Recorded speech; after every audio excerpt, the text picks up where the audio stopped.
Hello everyone, welcome in 11th Commerce BK lecture. We are in chapter number 2 currently, and today we are going to start with practice problem. So let us move on towards the textbook. We are on page number 42 in your textbook, and here is first question in front of us. Prepare a chart showing analysis of the following transaction in a tabular form according to the traditional approach. Traditional approach, मुझे बताइए traditional approach में हम क्या करते थे? Traditional approach में हम देखते थे वो पर्सनल है, रियल है और नॉमिनल है, एंड अकॉर्डिंगली वी डिसाइड कि वो डेबिट होना चाहिए और वो क्रेडिट होना चाहिए. ठीक है, तो आपको क्या करना पड़ेगा? पहले आपको यहां पर अकाउंट्स को सर्च करना पड़ेगा. अकाउंट्स इन्वॉल्व्ड, अकाउंट्स इन्वॉल्व, कितने अकाउंट इन्वॉल्व है? कौन से 2 अकाउंट्स इन्वॉल्व है? तो हर एक ट्रांजेक्शन में से आप 2 अकाउंट सिलेक्ट करेंगे और फिर उस अकाउंट को क्लासिफाई करेंगे वेदर पर्सनल है, रियल है और नॉमिनल है. उसके बाद पर्सनल का रूल अप्लाई करके देखेंगे. अगर वो पर्सनल अकाउंट है तो debit the receiver, credit the giver. Real का रूल अप्लाई करके देखेंगे, debit what comes in, credit what goes out. और नॉमिनल का रूल अप्लाई करके देखेंगे, अगर वो नॉमिनल है तो debit all expenses and losses, credit all income and gains. ठीक है, तो चलिए स्टार्ट करते हैं सॉल्यूशन के साथ में. So which kind of table we require for solving this type of problem? तो ट्रेडिशनल अप्रोच में हमने क्वेश्चन किया था, उसको एक बार आप गो थ्रू कर लीजिए and then accordingly you can prepare your tabular format. So here in the solved example, we can see this one is modern approach.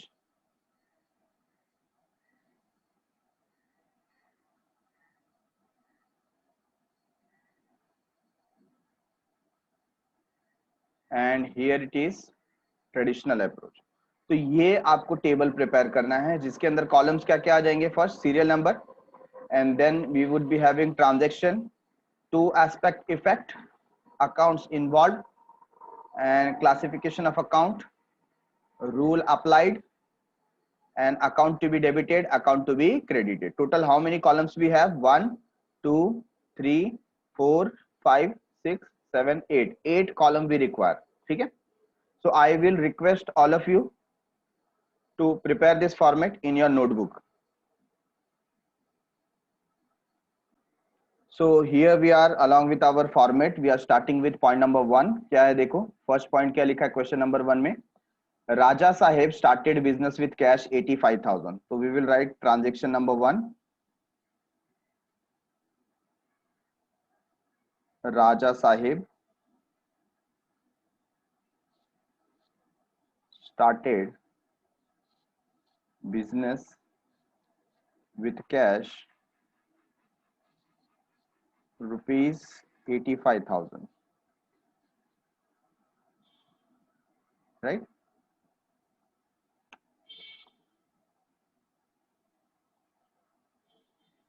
यहां पर आप सबसे पहले सर्च कर रहे हैं अकाउंट्स इन्वॉल्व. कौन से अकाउंट्स इन्वॉल्व है इसमें?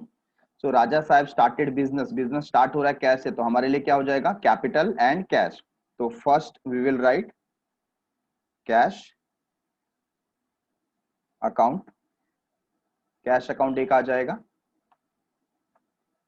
And second we will take capital account. Okay, cash and capital, this 2 account will be there. Classify करेंगे cash account, which account? Cash account is real account and capital account is personal account. Okay,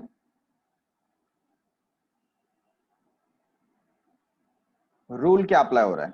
cash real है तो real account का rule क्या होगा? Debit what comes in, debit what comes in, right. और personal account का rule क्या होगा? Credit the giver,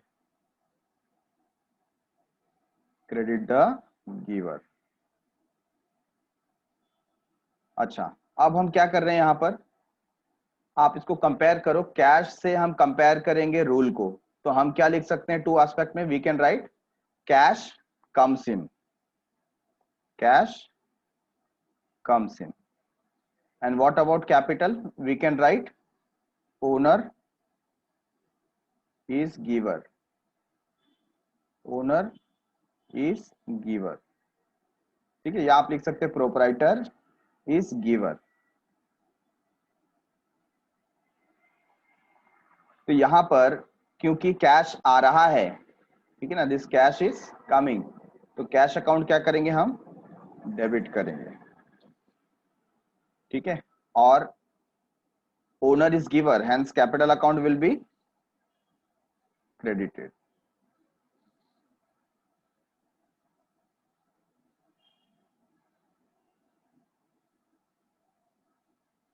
Okay, so this is how we have done transaction number 1।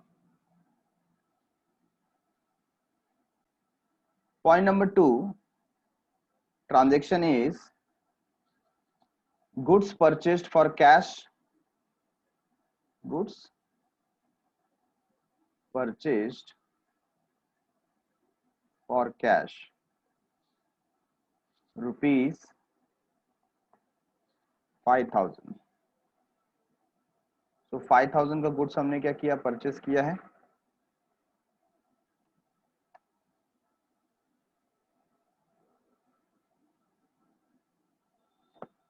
अच्छा, इसमें दो अकाउंट कौन से इन्वॉल्व होंगे, बात हो रही है गुड्स की, तो गुड्स की बात हो रही है, तो पहला अकाउंट कौन सा आ जाएगा, account number 1 purchases,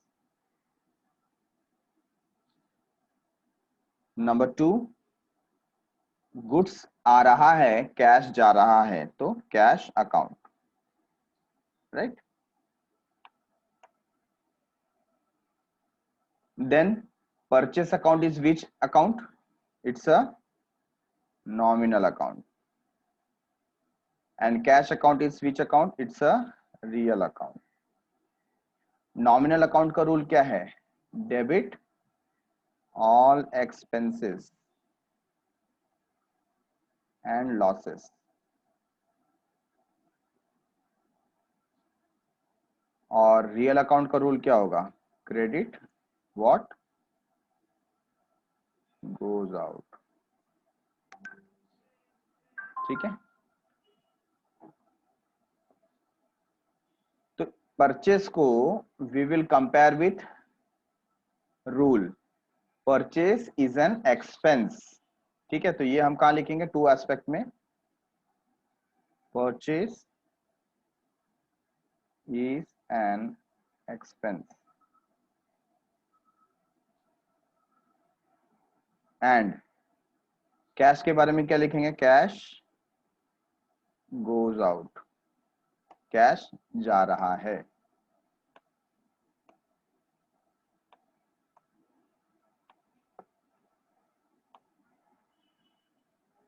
okay, purchase is an expense, cash goes out.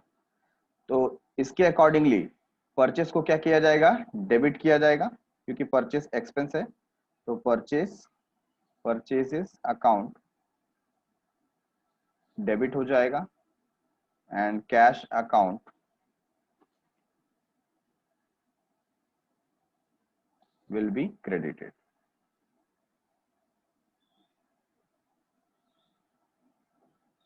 Okay,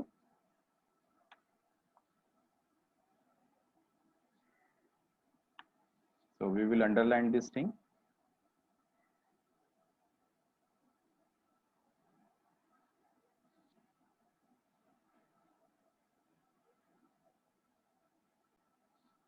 Point number 3, sold goods on credit worth rupees 6000,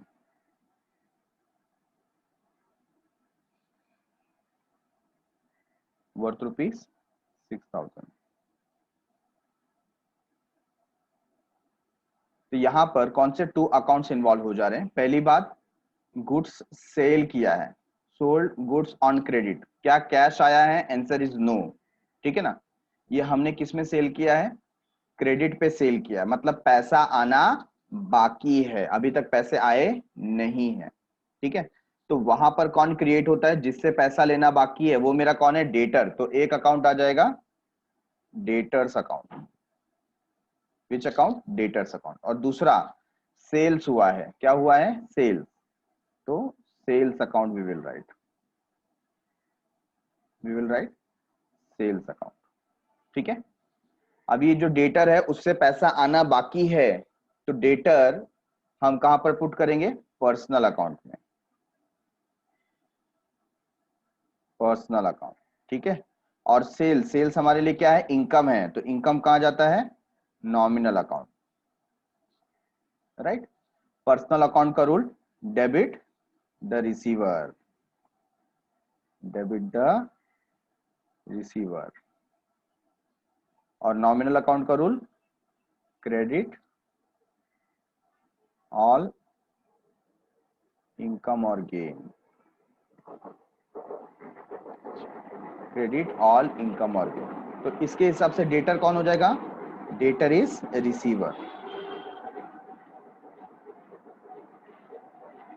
अब यहां पर अगर डेटर का नाम दिया होता तो ज्यादा बेटर होता था, बट इन्होंने डेटर का नाम दिया हुआ नहीं है। ठीक है ना, तो हम लिखेंगे डेटर इज रिसीवर और फिर लिखेंगे sales is an income. Sales क्या है? इनकम है। और इसी रूल के हिसाब से पर्सनल अकाउंट जो डेटर था वो क्या हो जाएगा? डेबिट। तो डेटर्स अकाउंट डेबिट कर देंगे एंड सेल्स अकाउंट क्रेडिट कर देंगे। Okay,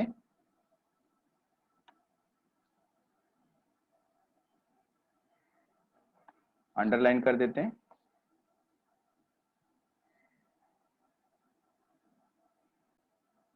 point number 4, point number 4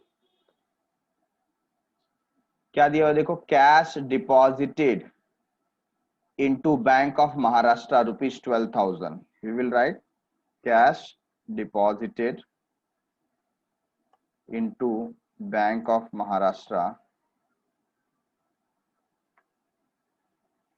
rupees 12,000। तो ये 12,000 का क्या हुआ? कैश डिपॉजिट हुआ है।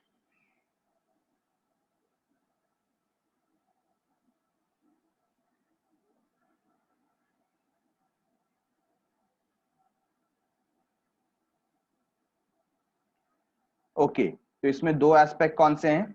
तो पहली बात, तो कैश जा रहा है, कहां जा रहा है? बैंक ऑफ महाराष्ट्र में जा रहा है। ठीक है, तो पहला जो अकाउंट होगा वो क्या होगा? Bank of Maharashtra. नाम दिया है तो हम नाम लिखेंगे bank of Maharashtra account, and second one would be cash account. ठीक है, तो बैंक ऑफ महाराष्ट्र पहले आ गया, दूसरा कैश अकाउंट आ गया। अच्छा, ये बैंक ऑफ महाराष्ट्र क्योंकि नाम दिया हुआ है तो कौन सा अकाउंट आ जाएगा? बोलिए। तो इसको हम पर्सनल अकाउंट में पुट करेंगे। We will write personal account. ठीक है, और कैश अकाउंट तो हम सबको पता है, इट्स अ रियल अकाउंट। ठीक है,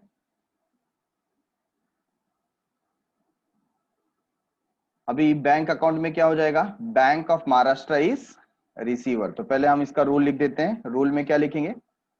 पर्सनल अकाउंट का रूल हम लिख देंगे डेबिट द रिसीवर, और रियल अकाउंट का रूल हम लिख देंगे क्रेडिट व्हाट गोज आउट। ठीक है, तो यहां पर आ जाएगा bank of Maharashtra is receiver. Okay, bank of Maharashtra is receiver and cash goes out। Cash goes out. ठीक है, यहां पर फिर डेबिट क्या होगा, डेबिट होगा bank of Maharashtra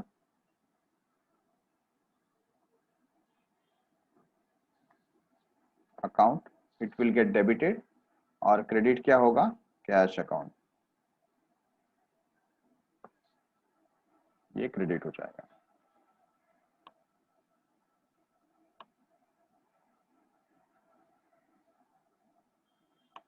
So let's underline.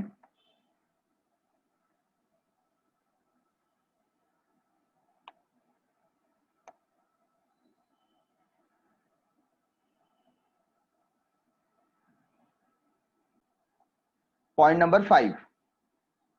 So what is point number 5? Interest received rupees 700 from Radhika. Interest received rupees 700 from Radhika. ये particular transaction है।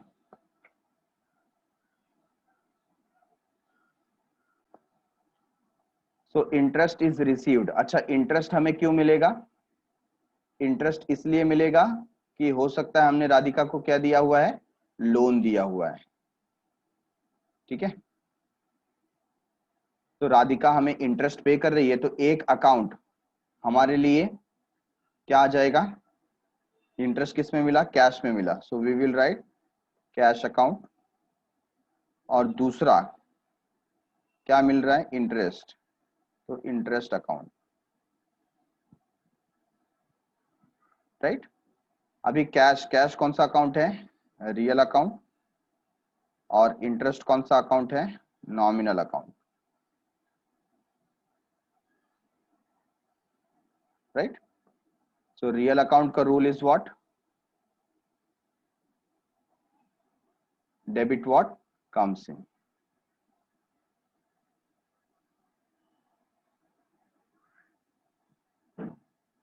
And what about nominal account, nominal account का rule credit all income and gains. ठीक है, सो यहां पर हम क्या maintain करेंगे, हम मेंटेन करेंगे cash comes in and interest is an income, interest is an income. Accordingly, cash account will get debited and interest account will get credited. अच्छा, इंटरेस्ट अकाउंट क्रेडिट क्यों हुआ, क्योंकि वो हमारे लिए इनकम है, और इनकम के लिए क्या बोलते हैं, credit all income and gain. जो भी इनकम होगा उसे क्या करो, क्रेडिट करो। बराबर है।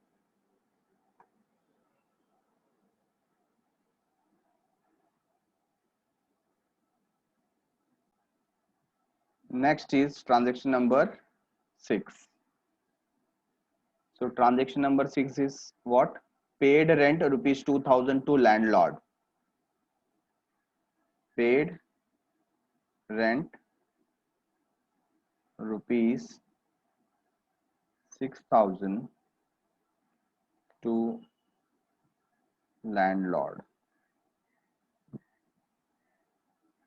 लैंडलॉर्ड मतलब जो जमींदार है, जो मकान मालिक है, उसको हमने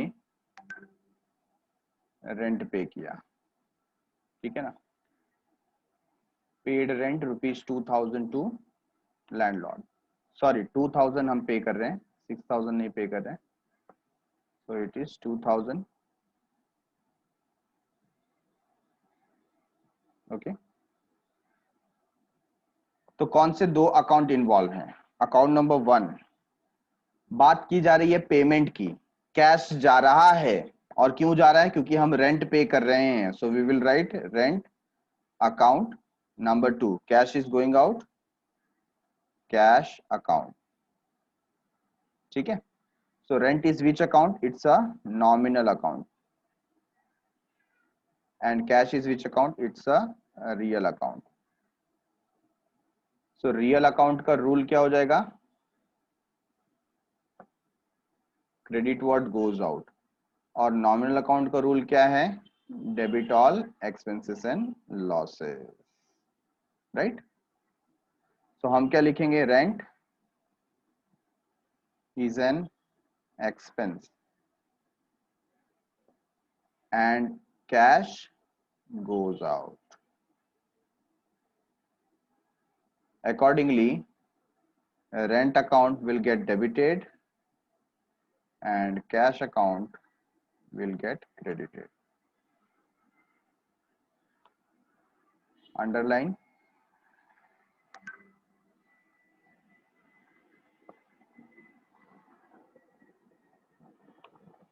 Number 7. Bought goods on credit from Brij Mohan 7,000.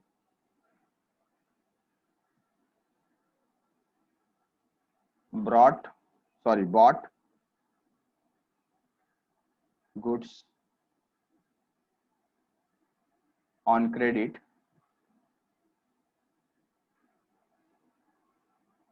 from Biraj Mohan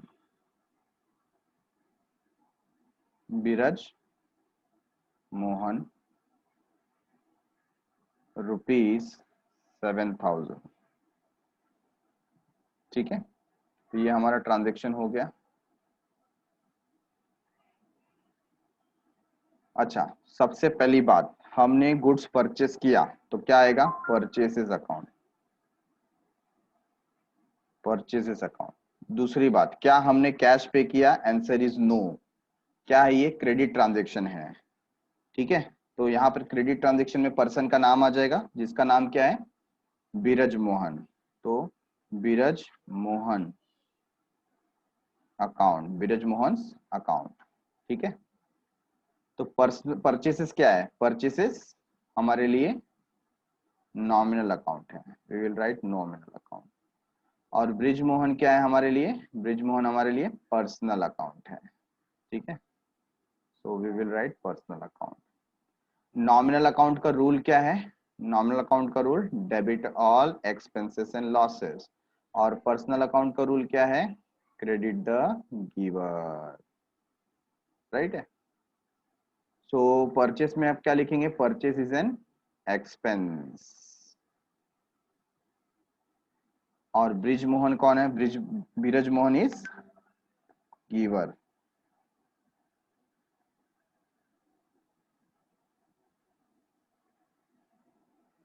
तो according to this, purchase account will be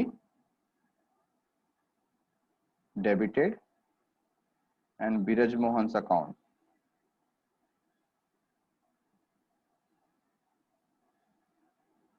will be credited. Underline.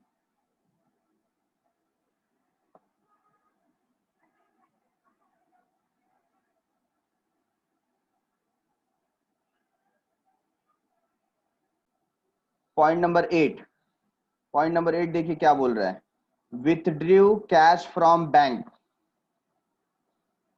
Withdrew cash from bank, bank से पैसा निकाला। अच्छी बात है भाई, आपका बैंक है, आप पैसे निकालो, कोई प्रॉब्लम वाली बात नहीं है। कितना पैसा निकाला, 1000 रुपीज। क्यों निकाला, for office use, for office use. तो यहां पर जो ओनर है उसने पैसा निकाला। अगर ये पैसा पर्सनल यूज के लिए निकालते तो ये ड्राइंग होता, पर्सनल यूज के लिए निकालते तो ये ड्राइंग होता, बट ये किस लिए निकाला, ऑफिस यूज के लिए निकाला। तो हो क्या रहा है, कैश आ रहा है, कहां से आ रहा है, बैंक से आ रहा है, मतलब बैंक से पैसा जा रहा है, कैश हमारे बिजनेस में आ रहा है, ठीक है। तो नंबर 1 कैश अकाउंट, क्योंकि कैश आ रहा है। नंबर 2 बैंक अकाउंट, क्योंकि बैंक से पैसा जा रहा है, राइट है। Cash account, which account, cash account is real account. Bank account, which account, it is also real account. So दोनों जगह रियल अकाउंट है, तो रूल क्या आएगा, रूल आएगा debit what comes in and credit what goes out, तो क्या लिखेंगे, कैश कम्स इन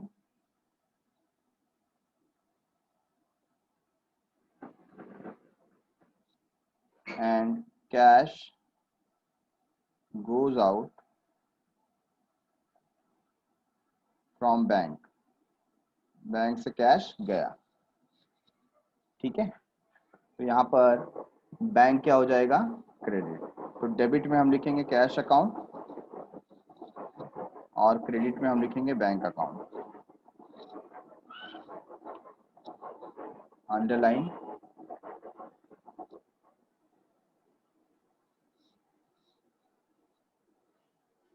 तो कुछ इस तरीके से हमें इफेक्ट पास करना है। Point number 9, purchased computer 9000। देखिए लिख दिया purchased computer rupees 9000 for cash. तो हमने यहाँ पर कंप्यूटर परचेस किया है 9000 का और कैश देकर परचेस किया है। बोलिए कौन से अकाउंट आएंगे। इसमें सबसे पहली बात, पहला वर्ड इन्होंने यूज किया है परचेज्ड कंप्यूटर। मुझे बताइए गुड्स परचेस कर रहे हैं या असेट परचेस कर रहे हैं, what we are purchasing, whether we are purchasing goods or we are purchasing asset. If we are purchasing goods we can write purchases, but if we are purchasing asset then we have to write asset account। और यहाँ पर कौन सा asset है, यहाँ पर है computer, तो हमारे लिए हो जाएगा कंप्यूटर अकाउंट। नंबर 2, क्या पेमेंट दिया, कैश गया, यस बिल्कुल दिया, तो कैश अकाउंट। और जो कंप्यूटर अकाउंट है असेट है, इसके लिए रियल अकाउंट, और जो कैश अकाउंट है वो भी हमारे लिए रियल अकाउंट। तो दोनों का जो रूल है, cash debit what comes in, credit what goes out, same आएगा। क्या लिखेंगे, computer comes in and cash goes out. Computer account debit हो जाएगा और कैश अकाउंट क्रेडिट हो जाएगा।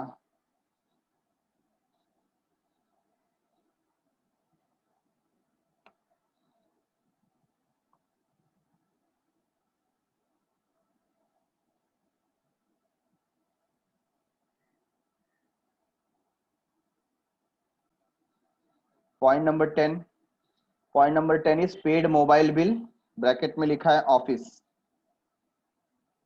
Paid mobile bill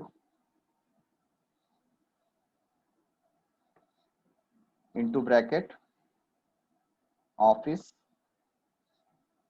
₹500। तो 500 रुपीज का हमने मोबाइल बिल पे किया है, ऑफिस का ही है, तो ऑफिस का है, यहाँ पर कोई पर्सनल यूज नहीं हुआ है। अच्छा, तो आपके लिए क्या हो जाएगा, पहले तो मोबाइल बिल एक्सपेंस ऐसा आप लिख सकते हैं,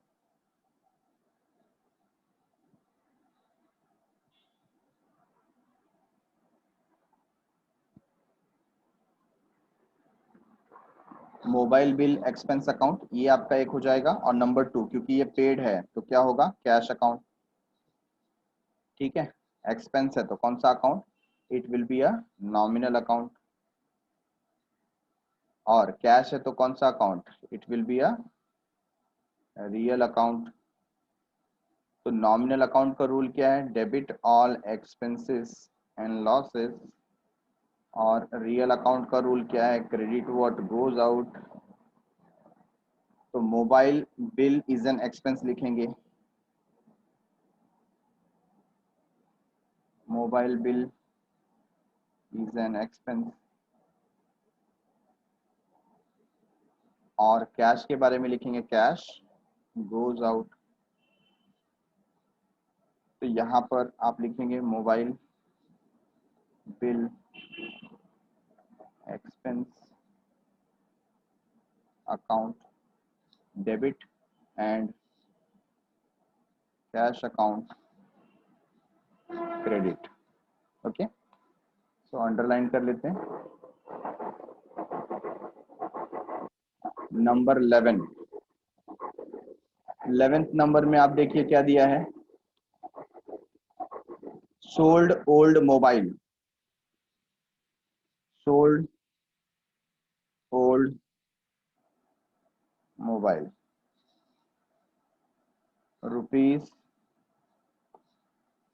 ₹2000।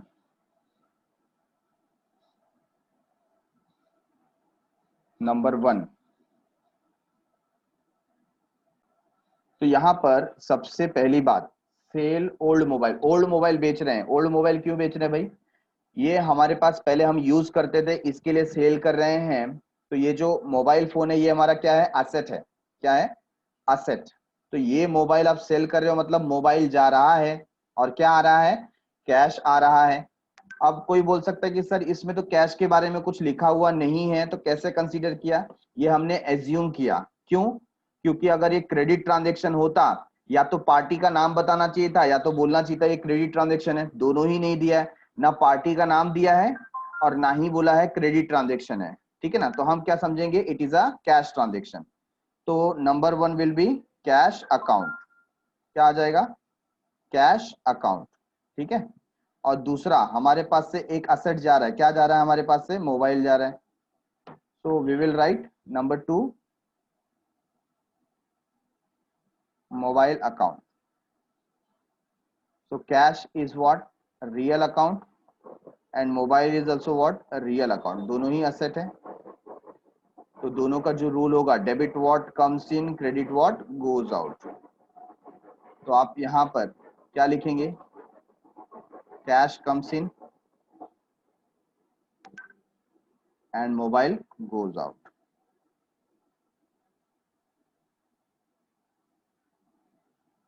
ठीक है, mobile phone is going out. तो यहाँ पर आपको कैश अकाउंट डेबिट करना पड़ेगा, और यहाँ पर आपको मोबाइल अकाउंट क्रेडिट करना पड़ेगा। ठीक है,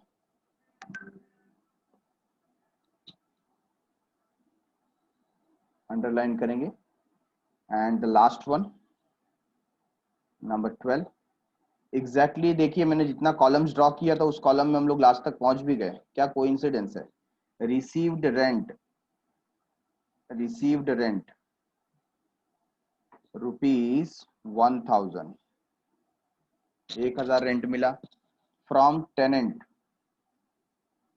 from tenant.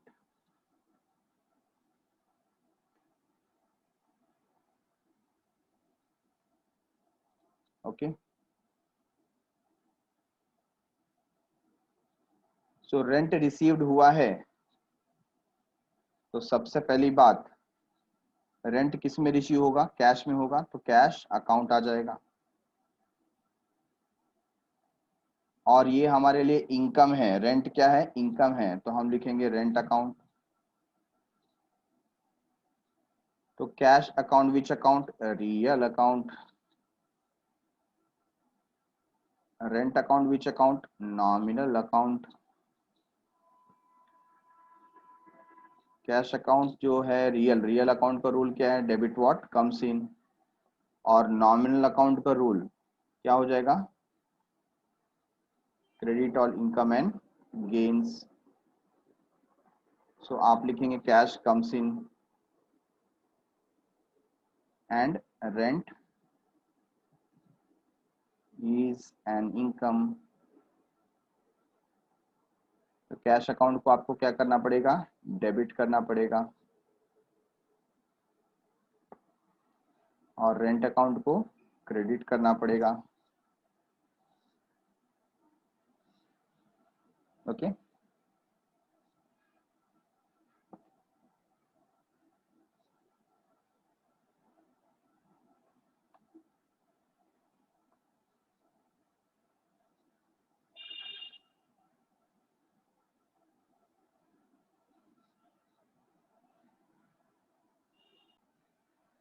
So here we have completed with our question number 1 from practice problem. ऐसे ही कुछ क्वेश्चन के साथ मैं लेकर के आऊंगा अगला एपिसोड.